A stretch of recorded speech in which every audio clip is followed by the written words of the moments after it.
پڑھ رہا ایک میرے خیال میں امام حنبل کا کہ کن کا ایک وہ کسی نے ان کا کوئی کوٹ ڈالا ہوا، انہوں نے کہا کہ انہوں نے حکم دیا کہ پتہ نہیں کون سے خلیفہ کا، کہ انہوں نے حکم دیا کہ جو بھی مولوی ہوگا وہ دینی جو فرائض کے ساتھ ساتھ ایک دنیاوی نوکری بھی کرے گا، اور اس کی لاجک انہوں نے یہ دی کہ اگر یہ دنیاوی نوکری نہیں کرے گا تو یہ مذہب بیچے گا، یہ اسلام بیچے گا، تو بجائے اس کے کہ یہ دین فروشی پر لگ جائے، یہ اپنا پیٹ اپنی دنیاوی نوکری سے پالے اور اس کے لیے کوئی ہنر حاصل کرے۔ تو دین کی تعلیم حاصل کرنی ہے کرو مدرسے میں، لیکن ساتھ ایک دنیاوی ہنر بھی سیکھو گے اور اس ہنر کی پھر نوکری بھی کرو گے۔ یہاں پر یہ چندوں پر بڑی بڑی لینڈ کروزریں لے کے پھر رہے ہیں، یہ باڈی گارڈز کے جتھے، یہ باہر کی فنڈنگ، ادھر کی چندے ادھر کے چندے، اتنے اتنے پیٹ نکلے اور پھر رہے ہیں ہر چیز کے اوپر، یہ حرام وہ حرام، یہ ایسے نہیں ہے وہ نہیں ہے، اور یہ جان کے کرتے ہیں تاکہ ان کی ریلیونس رہے۔ اسلام اتنا خوبصورت مذہب ہے، حضور صلی اللہ علیہ وسلم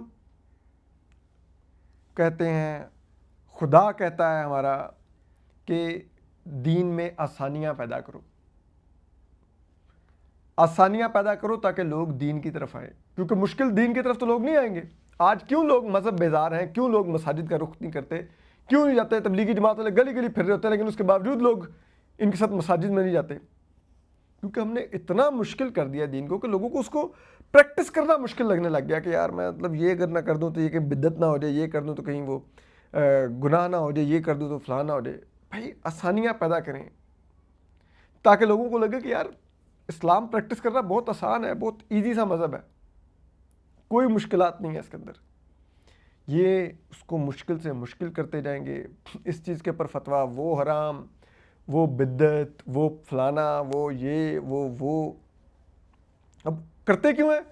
کیونکہ جب یہ اس قسم کی مشکلات پیدا کرتے ہیں تو پھر لوگ ان کی طرف بھاگتے ہیں، ان سے فتوے لینے کے لیے، ان کو چندے دے کر ان سے اپنی چیزیں حلال قرار دلوانے کے لیے، ٹھیک ہے، اور یہ ان کا چلے جا رہا ہے۔ ملک میں ٹی ایل پی جیسی تنظیمیں وہ بھی یہی دھندا فروشی پر، قتل و غارت، سر تن سے جدا، ان سب باقی مولویوں کی بھی یہی یو ایس پی ہے۔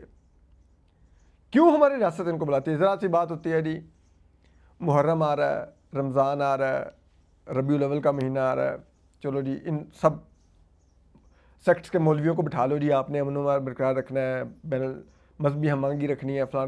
کیوں بھائی؟ ان کو بلا کے ان سے گارنٹی لینے کی کیا ضرورت ہے؟ یہ اس کے بغیر نہیں رکھ سکتے؟ جب دل اٹھتا ہے ادھر جی ایچ کیو میں بھی army chief field marshal Asim Munir صاحب بھی ان مولویوں کو بلا کے بٹھا لیتے۔ بھائی ہم کیوں ان کو وہ درجہ دے رہے ہیں کہ یہ پھر ہمارے سر پہ چڑھ جاتے ہیں؟ یہ وہ آپ دیکھیے آج پوری دنیا میں ہم مسلمان سب سے پیچھے ہیں، باقی سائنس اور ٹیکنالوجی میں پوری دنیا کہاں سے کہاں پہنچ گئی ہے۔ حالانکہ ایک دور تھا یہ ایجادات کی طرف آنے والے ہم تھے، زمین کا قطر ناپنا ہو، کوئی اور چیزیں ہوں، یہ مسلمانوں کی ایجادیں ہوتی تھیں، یہ مسلمانوں کا وہ تھا۔ لیکن پھر کیا ہوا؟ جب دنیا آگے بڑھنے لگی، کاغذ آیا، انہوں نے فتوے دیے کہ جناب یہ تو کاغذ تو مشین سے بنتا ہے، تو یہ فلان یہ وہ، اس کو نہیں جی مانو۔ مغرب غیر مسلم قومیں لٹریچر چھاپتی رہیں، یہ کاغذ کو نہیں مانتے تھے، پھر کاغذ کو اللہ اللہ کر کے مانا، پھر ایجادات ہوئیں، ریڈیو آیا، انہوں نے ریڈیو کے خلاف فتوے دے دیے، لاؤڈ سپیکر کے خلاف فتوے دے دیے کہ جی یہ تو حرام ہے، پھر وہ بھی بعد میں مانا، پھر ٹی وی آیا، اس کے بارے میں فتوے۔ آج کیا ہو گیا بھائی؟ آپ کیوں نہیں ہم مسلمانوں کو دنیا کی دیگر قوموں کے برابر چلنے دیتے؟ اگر اتنا ہی حرام ہے تو جو آپ موبائل یوز کرتے ہیں، جو آپ لیپ ٹاپ یوز کرتے ہیں، جو ٹیبلٹ یوز کرتے ہیں، یہ جب گھڑی پہنتے ہیں، یہ بھی غیر مسلموں کی ایجادیں ہیں۔ پھر ان کے پیچھے بھی کوئی نہ کوئی یہودی ہوتا ہے جس نے یہ ایجاد کی ہوتی ہیں، وہ کمپنی کا مالک ہوتا ہے یا وہ سائنٹسٹ ہوتا ہے، کچھ ہوتا ہے، کیوں آپ یہ پھر پہنتے ہیں؟ لیکن نہیں، بس پڑھی بھی ہے ہر چیز کے اندر کہ وہ آپ یہ زیادہ فلسفہ نہ پڑھیں، یہ نہ کریں، وہ نہ کریں، زیادہ اس پہ نہ جائیں. آپ بھائی لوگوں کو علم حاصل کرنے دیں، اور وہ بھی سائنس سے ریلیٹڈ، ٹیکنالوجی سے ریلیٹڈ. یہ دنیا سائنس اور ٹیکنالوجی کی ہے آج. صرف وہ قومیں سر اٹھا کے چل رہی ہیں جو سائنس اور ٹیکنالوجی میں آگے ہیں. یہ جو جن کے تیل کے کنویں نکلے ہوئے ہیں، وہ قومیں نہیں ہے کہ دنیا میں بڑی ان کی وہ مقام ہے. وہ صرف تیل کی بنیاد پر، پیسے کی بنیاد پر تھوڑا بہت عزت جائے کر لیتی ہیں. لیکن جن قوموں کی جینوئن رسپیکٹ ہے وہ ہیں جو سائنس اور ٹیکنالوجی میں کام کرتی ہیں. ہم کہتے نہیں جی سب کچھ اللہ کر دے گا. بھئی اللہ ہی کرے گا، لیکن اللہ نے عقل دے کے ہمیں دنیا میں بھیجا کہ تم میری دی ہوئی عقل کو، میرے دیے ہوئے شعور کو استعمال کرو انسانیت کی بہتری کے لیے. اس کو میڈیکل سائنس میں استعمال کرو، اس کو ٹیکنالوجی میں استعمال کرو، اس کو عام آدمی کی فلاح کے لیے استعمال کرو. اپنے ارد گرد رہنے والوں کو بھی فائدہ پہنچاؤ، لوگوں کی زندگیاں آسان کرو. حقوق العباد ہے یہ، اور حقوق العباد سے بہترین پوری دنیا کے کسی مذہب کا کوئی فلسفہ نہیں ہے جو حقوق العباد ہے. میری نظر میں وہ دنیا کے تمام مذاہب پر اگر اسلام کو کسی وجہ سے فوقیت ہے تو وہ حقوق العباد جو اسلام کا ایک فلسفہ ہے کہ آپ سے آپ کے ارد گرد کسی کو تکلیف نہ پہنچے، آپ کے ارد گرد کو بھوکا نہ سوئے، آپ دوسروں کی آسانیوں کو، راحت کو پریفرنس کریں. یہاں پر یہ سر تن سے جدا، وہ کافر فلانا، یہ اس پہ بلاسفمی لگا دو، اس کو وہ کر دو. کس لیے بھائی؟ حضور صلی اللہ علیہ وسلم ان کا لقب رحمت للعالمین، اور اللہ نے ان کو رحمت للعالمین کا لقب دیا کہ وہ کل کائنات کے لیے اللہ نے ان کو رحمت بنا کے بھیجا. ان کو صرف مسلمانوں کے لیے رحمت بنا کے نہیں بھیجا تھا، ورنہ خدا ان کا لقب رکھتا ہے رحمت للمسلمین. اللہ نے ان کو رحمت للعالمین قرار دیا کہ یہ کل کائنات کے تمام مذاہب کے ماننے والوں کے تمام جاندار، چرند پرند، جانور، درخت، ہر کسی کے لیے باعث رحمت ہے. اتنی بڑی ہستی اور ان کے یہ ماننے والوں پر بھی ظلم کرتے ہیں یہ مولوی. ان کے ممبر پر بیٹھ کے، جہاں سے بیٹھ کے انہوں نے اسلام کی پھیلاؤ کا باعث بنا، جو ممبر حضرت صلی اللہ علیہ وسلم کا، اس پہ بیٹھ کے یہ نفرت کے فتوے دیتے ہیں، نفرتیں پھیلاتے ہیں. اور ہم جا کے ان کے پاس چلے جاتے ہیں مذاکرات کرنے کے لیے. وہ آپ نے کیوں دے دیا جی فتویٰ؟ وہ بھائی ان سے آپ پوچھے آپ کون ہیں بھائی؟ Who are you? کس نے آپ سے کہا تھا کہ آپ اٹھ کے کرپٹو پر فتوے دینے ہیں؟ آپ اپنا کام کریں. یہ ٹیکنالوجی ان چیزوں میں گھسنا آپ کا کام نہیں ہے. آپ نے کوئی پڑھی ہے سائنس جو آپ کو پتا ہو کرپٹو کیا ہوتی ہے؟ کہ فتوے دے رہے ہیں. اب آ جاتے ہیں اگلے اس پر. وہ ہے کہ جیو نے ایک گزشتہ دنوں ان کی ڈاکومنٹری میں کچھ ہو گیا، وہ تھوڑا سا پرابلمیٹک، تو اس پر جیو پر 15 دن کی پابندی لگا دی. اب جیو نے کہا دی کہ جن جو سٹاف نے وہ ڈاکومنٹری بنائی تھی، ہم نے اس سٹاف کو نوکری سے نکال دیا.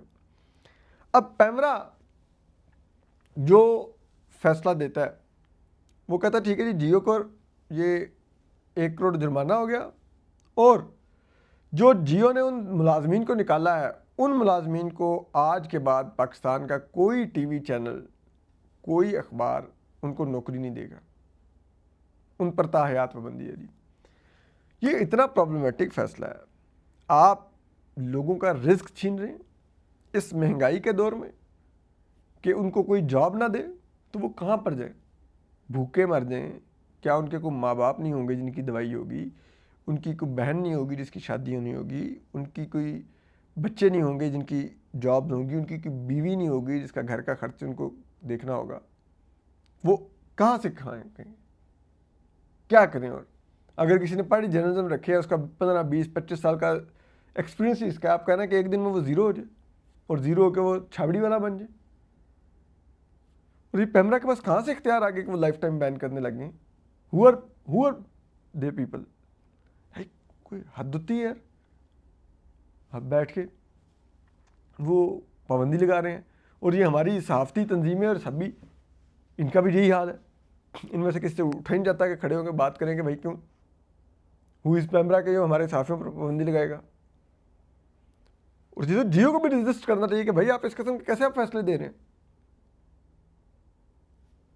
لیکن بس جو منہ میں آئے تل رہے ہیں.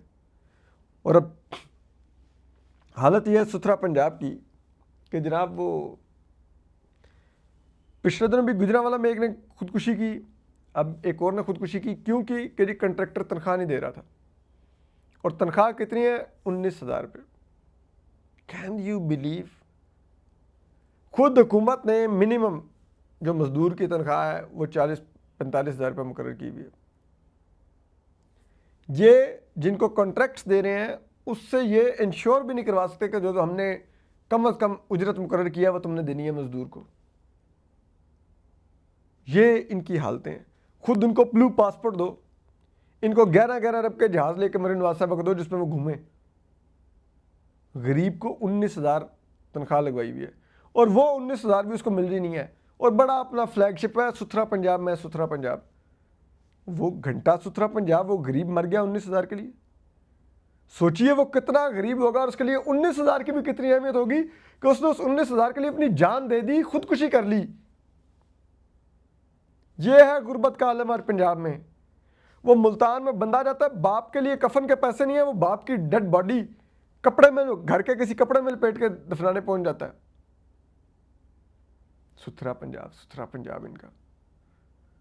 پنجاب کی آپ نے عوام کی ستھری کر دی ہے. ابھی بھی پر سے فرونوں والے قانون لانے ہیں, سی سی ڈی جیسا قاتل فورس بنانی ہے, وہ پیرا جیسی غریب کش فورس بنانی ہے جو غریبوں کی ریڑھیاں توڑے. اور یہ ستھرا پنجاب, یہ حالت ہے آج اس ملک میں. اپنا خیال رکھیے. اللہ حافظ.